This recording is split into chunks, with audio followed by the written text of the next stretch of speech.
అవును, నేను చూశాను. పృథ్వీని అమ్మ కలిసిందా? మరి ఈ విషయం నాకు చెప్పకుండా రహస్యంగా ఎందుకు ఉంచింది అమ్మ? మీ అమ్మగారిని బెదిరించి భయపెట్టాడేమో. అసలు విషయం తెలుసుకోవాలి.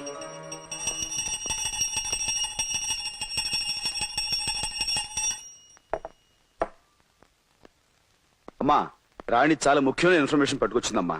అదేగా నిజమైతే ఈ రోజు నా లైఫ్ లోనే ఒక గొప్ప రోజు అవుతుంది. గొప్ప విషయం చెబుతానమ్మా. ముందు నీ చేతో ఆ పిస్టల్ ఇవ్వు. మేము ఎంతో కాలంగా ఎదురు చూస్తున్న ఓ పెద్ద క్రిమినల్ ఎక్కడున్నాడో తెలిసిపోయిందమ్మా. అతని మీద షూటెడ్ సైట్ ఆర్డర్స్ ఉన్నాయి. ఇక నా చేతిలోంచి తప్పించుకోలేడమ్మా పృథ్వీ. కమాన్ రాణి, హరి అప్. అతని మీద షూటెడ్ సైట్ ఆర్డర్స్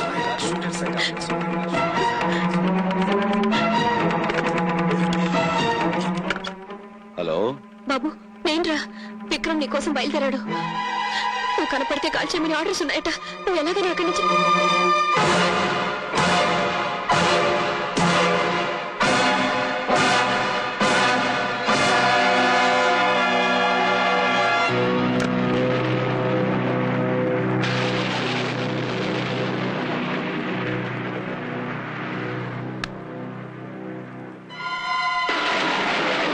అమ్మా. అమ్మా, బాబు గారు, నేను పని మనిషి మాట్లాడుతున్నాను. మాట్లాడుతూ అమ్మగారు స్పృహ తప్పి పడిపోయారు. మీరు ఇక్కడికి వెంటనే రండి. అలాగే, నువ్వు వెంటనే బయలుదేరు.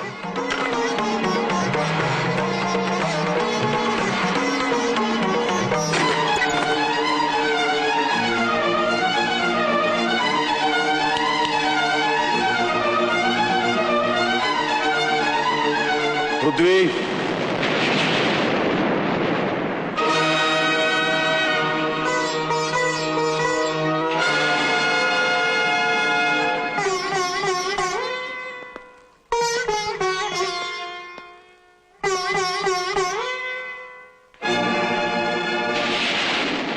Don't play any more tricks Prithvi. Police tricks తో నన్ను పట్టుకోవాలని పథకం వేశావా పోలీసు బ్రదర్? బ్రదర్ ఏమిటి? నేను బాధ్యత గల పోలీస్ ఆఫీసర్. నువ్వు ఒక బజారు గుండావి. మనమే అన్నతమ్ములం కాదు. రౌడీలు పోలీసులు చేతులు కలిపే ఈ రోజుల్లో ఒక రకంగా మనం అన్నతమ్ములవి. అంటే నువ్వు రౌడీవి గుండావి అని ఒప్పుకుంటున్నావు? ఒప్పుకునే ముందు ఒక్క విషయం చెప్తాను. కళ్ల ముందు జరిగే అన్యాయాన్ని చూసి కూడా కాకి యూనిఫామ్ కళ్ళు మూసుకున్నప్పుడు ప్రతి పౌరుడు ఒక రౌడీ అవుతాడు. సొమ్ము కమ్ముడు పోయిన రాజకీయం చేతులు కట్టుకుని కూర్చున్నప్పుడు గుణవంతుడు కూడా గోండా అవుతాడు అని సమర్థించుకుంటున్నావా? కాదు, చిన్నవాడు గనక ఈ సమాజాన్ని అర్థం చేసుకోమని చెబుతున్నాను. పోలీస్ అనేవాడు రాజకీయ రౌడీలకు లీజుకు వెళ్లబట్టే ఈనాటి ప్రజాస్వామ్యం బజార్లో బట్టలు వడదీసిన ద్రౌపదిలా బతుకుతోంది బ్రదరు. కానీ పోలీసులు అందరూ కొందరు 100 మంది కౌరవుల్లో ఒక్క వికర్ణులు న్యాయం మాట్లాడినంత మాత్రాన కౌరవులు నీతివంతులు కాలేరు. 1000 మంది పోలీసుల్లో నీలాంటి ఒక్కరు ధర్మంగా ఉన్నంత మాత్రాన ఆంధ్రదేశం తలెత్తుకుని తిరగలేదు. షటప్! దేవుడు లాంటి కమిషనర్ శర్మ గారిని దారుణంగా చంపిన నీకు నీతి న్యాయం ధర్మం గురించి మాట్లాడే అర్హత లేదు. శర్మ గారి హత్యకు నాకు ఏ సంబంధం లేదు. అబద్ధాలతో నువ్వు తప్పించుకోవాలనుకున్నా సాక్ష్యాలు ఆధారాలు నువ్వే హంతలో ఉంటున్నాయి. నువ్వు హత్య చేసిన మనిషి ఎవరో తెలుసా? నా బతుకులో దీపం పెట్టి నాకు దారి చూపించి నన్ను బిడ్డలా చూసుకున్న మహానుభావుడు. కానీ విక్రమ్ మానవత్వాన్ని గౌరవించి ఆ మనిషి ప్రాణాలు తీసి తల్లిలాంటి ఓ ఇల్లాలి నల్లపూసలు తెంచి పారేశాడు. ఇద్దరు పసివాళ్ళని అనాథం చేశావు. అమ్మ రొమ్ము పాలు తాగి నాన్న గుండెల మీద ఆడుకునుంటే అనుబంధం అనురాగం అంటే ఏమిటో తెలుసుండే. గాలికి ధూళికి పెరిగి రాయలాగా రాక్షసుడా మారిన నీకే తెలుసు బంధం అంటే. తల్లి ఎవరో తండ్రి ఎవరో తెలియక ఏ తప్పుడు పుట్టుకోపుట్ట బజారు మనిషివి. నీకంటే ముందు ఆ పిలిచే హక్కున్న మనిషిరా వాడు. పీడే లేకపోయింటే ఈ రోజు ఈ అమ్మ నువ్వు కూడా ఉండేవాళ్ళం కాదురా. 10 ఏళ్ల వయసులో వీడు నెలలు నిండిన నీ తల్లిని నిర్దాక్షిణ్యంగా ఆ నీచుడు కాలుతో తొక్కిస్తుంటే ప్రాణాలకు తెగించి అడ్డపడ్డాడ్రా. వీడికంటే ప్రేమ గురించి ఈ లోకంలో ఎవరికి ఎక్కువ తెలుసురా? కన్న తండ్రిని కళ్ళ ముందే చంపితే ఆ దుర్మార్గుల మీద ఆవేశంతో తిరగపడిన వీడికంటే అనుబంధం గురించి ఎవరికి ఎక్కువ తెలుసురా? కడుపులో ఉన్న నిన్ను, రూపం తెలియని నిన్ను ఆనాడు వీడు కాపాడకపోతే పేగు తుంచుకుని నువ్వు పుట్టేవాడివే కాదురా. అలాంటి వీడి కన్నా మమతంటే ఎవరికి ఎక్కువ తెలుసురా? తెలుసు. ఇన్నేళ్లు అందరినీ పోగొట్టుకుని అమ్మ ప్రేమకు నోచుకోక అనాథలా బ్రతికాడ్రా. నన్ను కలిసి నిజం తెలిసాక కూడా తమ్ముడు నా కారణంగా చిక్కుల్లో పడకూడదు కనుక నా గురించి తెలియనీయకని మాట తీసుకున్నాడు రా. ఇంకా వాడు హంతకుడని నువ్వు అనుకుంటే పెళ్ళా చేతులకి సంకలేసుకో బాబు. లేదా అన్నయ్య అని అనుబంధం ఉంటే వెళ్ళి వాడు కాళ్ళు పట్టుకోరా.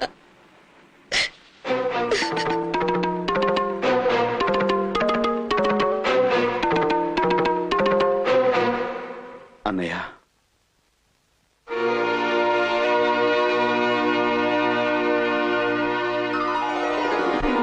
క్షమించన్నయ్య.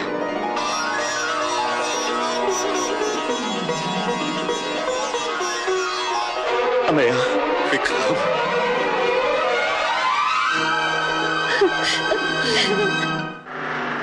సర్వమంగళం. నాన్నగారు వస్తారంటావా? నేను ఇచ్చిన టెలిగ్రామ్ కి వచ్చే బస్సులో ఖచ్చితంగా వచ్చి తీరతాడు. ఏమిటి ఆయన రాగానే అమ్మాయి నాగమణి చూపించి వివాహానికి కావాల్సిన ఏర్పాట్లన్నీ చేయించామంటే మనం హాయిగా ఈ ఊరు పెట్టి వెళ్ళిపోవచ్చు. దాంతో మనకి హత్య బాధ ఉండదు, ఈ గూండాల గొడవ ఉండదు. దత్తాత్రేయ, వాడిని చూడు. వాడు మన చేతిలో తెచ్చిన గుండుగాడు కదూ. అంటే వీడు చనిపోలేదా? పారిపోతున్నాడు. అమ్మో అమ్మో, ఎంత మోసం, ఎంత దగా. అంటే ఆ గుండాలు వీడు మన చేతిలో తెచ్చినట్టుగా నాటకం ఆడించి మనతో చేరాలని నిక్కుష్టప్పులు చేయిస్తాడనమాట. ఈ విషయం అంటే పోలీసులు చెప్పేస్తారు. సుమి, గురుజీ, మన వీధిలో పెద్ద పోలీస్ ఆఫీసర్ ఉన్నాడట. ఆయనతో విషయాలన్నీ చెబితే మన ప్రాబ్లమ్స్ అన్ని తీరిపోతాయి. అలాగే అలాగే. సర్వమంగళం, నేను ఆ పోలీస్ ఆఫీసర్ ఇంటికి వెళ్తాను. మీరు దగ్గర నాన్నగారిని తీసుకురండి. అలాగే. చాలు. కన్నబిడ్డలిద్దరికి నా చేతులతో కడుపారి తినిపించే అదృష్టం ఉంటుందని కలలో కూడా అనుకోలేదు. నిజంగా ఈ రోజు పండగ రోజే. సీత, వెళ్ళ పచ్చళ్ళు తీసుకురమ్మా. విక్రమ్, నువ్వు తింటూ ఉండు, నేను చేతులు వడుకొస్తాను. నువ్వేమీ అనుకోపోతే ఈలోగా నేను లాగిస్తుంటాను.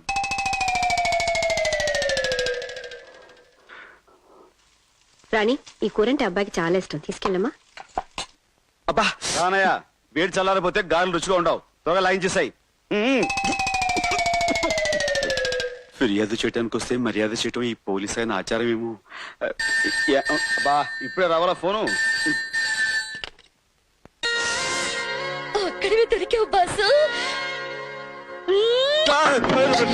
నటరాజా, రామ్ రామ్ రామ్ రామ్ రామ్. ఏమిటలా సిగ్గుపడుతున్నావు బాసు? ఇంకేమిటి రాణి?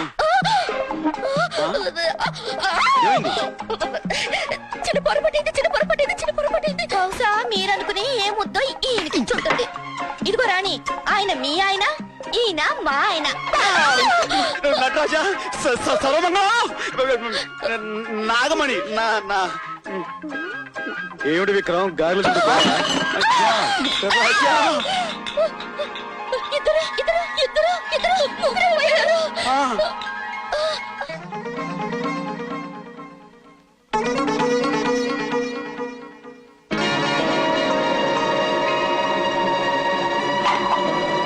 నాగమణి, ఇదేగా ఇల్లు.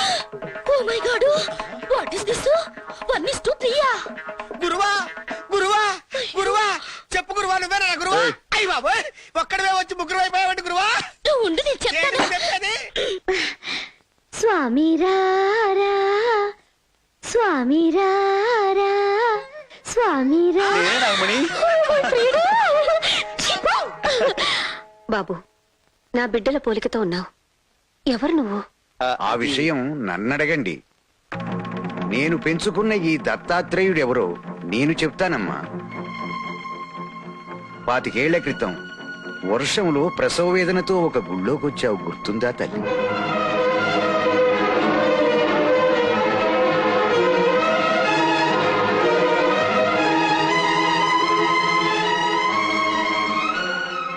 ఆనాటి కవులలో ఒకడే ఈ దత్తాత్రేయ. తమ్ముడు, చిన్నన్నాయ్, తమ్ముడు, పెద్దన్నాయ్.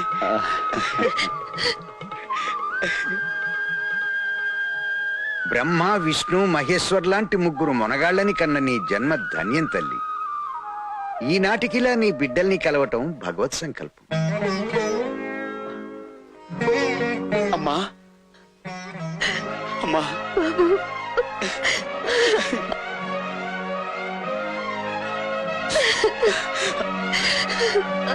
అమ్మా, మొత్తం అంతా ఇలా కలవటం నాకు చాలా సంతోషంగా ఉంది. నిన్ను పెద్ద అబ్బాయికి ఎలాగో పెళ్ళైపోయింది కనుక తర్వాత రెండో అబ్బాయికి అయిపోతుంది, తర్వాత మూడో అబ్బాయికి అయిపోతుంది, ఆ తర్వాత నాకైపోతుంది, ఆ తర్వాత వీరికి అయిపోతుంది. పెద్ద చిన్న లేదా నువ్వెక్కడికి? ఎక్కడికేమిటి? 1 o'clock సీఎం గారిని కలవాలి, 2 o'clock డీజీపీ గారిని, 3 o'clock మీటింగ్. ఎప్పుడు డ్యూటీ అయినా? ఏ ఇప్పుడు నేను మంచి హ్యాపీ మూడ్ లో ఉన్నా. ఒక స్ట్రాంగ్ కిస్.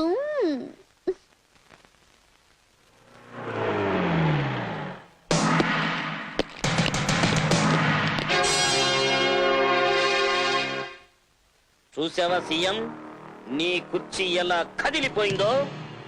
నిన్న రాత్రే టెర్రరిస్టులు నిన్ను కిడ్నాప్ చేశారని రాష్ట్రం అంతా నమ్మేస్తుంది. నువ్వున్న ఈ చోటు మూడో కంటోడు కూడా తెలియదు. నువ్వు లేకపోవడంతో అసెంబ్లీలో మెజార్టీ ఉన్న నేను టెంపరరీ సీఎం అయి కూర్చుంటాను. నీ కోసం తెగ దుఃఖించేస్తూ నిన్ను రక్షించడానికి ప్రయత్నం చేస్తున్నట్టుగా నాటకాలు ఆడేస్తాను. 4 రోజులాగి ఇదిగో మా వాళ్ళ చేత నేను చంపించేయించి అసెంబ్లీ ముందు పారేయిస్తాను. కాసేపంతా గొల్లు అంటాం. ఆ తర్వాత నేను పర్మనెంట్ సీఎం అయిపోతాను. ఎలా ఉంది నా ఎత్తు? బెనర్జీ బాబు, నన్ను హీరోగా పెట్టి ఇంత పొడుగు సినిమా ఎప్పుడు తీశారు బాబు? నా తప్పు క్షమించండి, నన్ను మన్నించారు బాబు, నన్ను కాపాడండి బాబు. బాబు, నీ ఎత్తుకి మా పై ఎత్తు ఎలా ఉంది పెంటయ్య? తమ్ముడు, ఈ క్షణాన్ని వీణ్ణి మనం తొందరపడితే సీఎంని ఎక్కడ దాచాడో మనకు ఆచూకీ తెలియకుండా పోతుంది. ఇప్పుడు ఆయన కాపాడుకోవడం మన బాధ్యత. నీ చెప్పినట్టు వింటే నీకే ప్రమాదం ఉండదు. అంతా నీ ప్లాన్ ప్రకారమే జరుగుతుంది. కాకపోతే ముందు నేను మీ పార్టీ ప్రెసిడెంట్ గాను, తర్వాత సీఎం గాను అవుతాను. అలాగే మహాప్రభు, అలాగే. మీరు సీఎం అవుతారో పిఎం అవుతారో మీ ఇష్టం. ఆ క్యాసెట్ మాత్రం నాకు ఇవ్వండి. అదు అనుకున్నది అయ్యే వరకు నువ్వు తోక జాడించకూడదుగా. ఇది మా దగ్గరే ఉంటుంది, తీసుకెళ్ళు.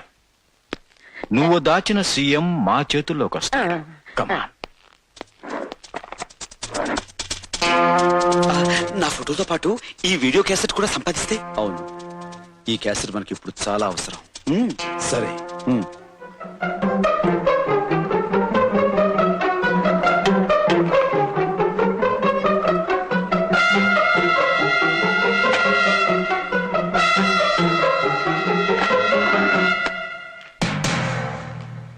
తుమ్మితే ఊడిపోయే ఉసిరికాయలంటే శరీరానికి ఎందుకీ పదవుల మీద వ్యామోహం?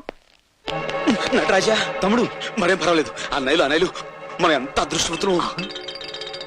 ముగ్గురు అన్నదమ్ములా? మనం ఇక్కడ ఎక్కువసేపు ఉండడం మంచిది కాదు. ఆగు, మా ఇంట్లోకి ఎందుకు దూరారు? మీ ముగ్గురు అన్నదమ్ములా? అబ్బా! ఆగు, అతను నీకు అన్నయ్య కాదు, నేనే అతని తమ్ముడిని. అబ్బా! ఆగవే డాన్స్ మాస్టర్. ఏమిటా? వాళ్ళిద్దరు నీకు అన్నయ్యలు కదూ? వాళ్ళిద్దరికి ముద్దుల తమ్ముడిని నేనే. అమ్మా! ముగ్గురు ఒకే సైడు ఒకేలాగా ఒకే చేత్తో కొట్టారు అంటే ముగ్గురు ఒకేలా ఉన్న అన్నదమ్ములన్నమాట. అయ్యో డాడీ, కనిపెట్టేశా.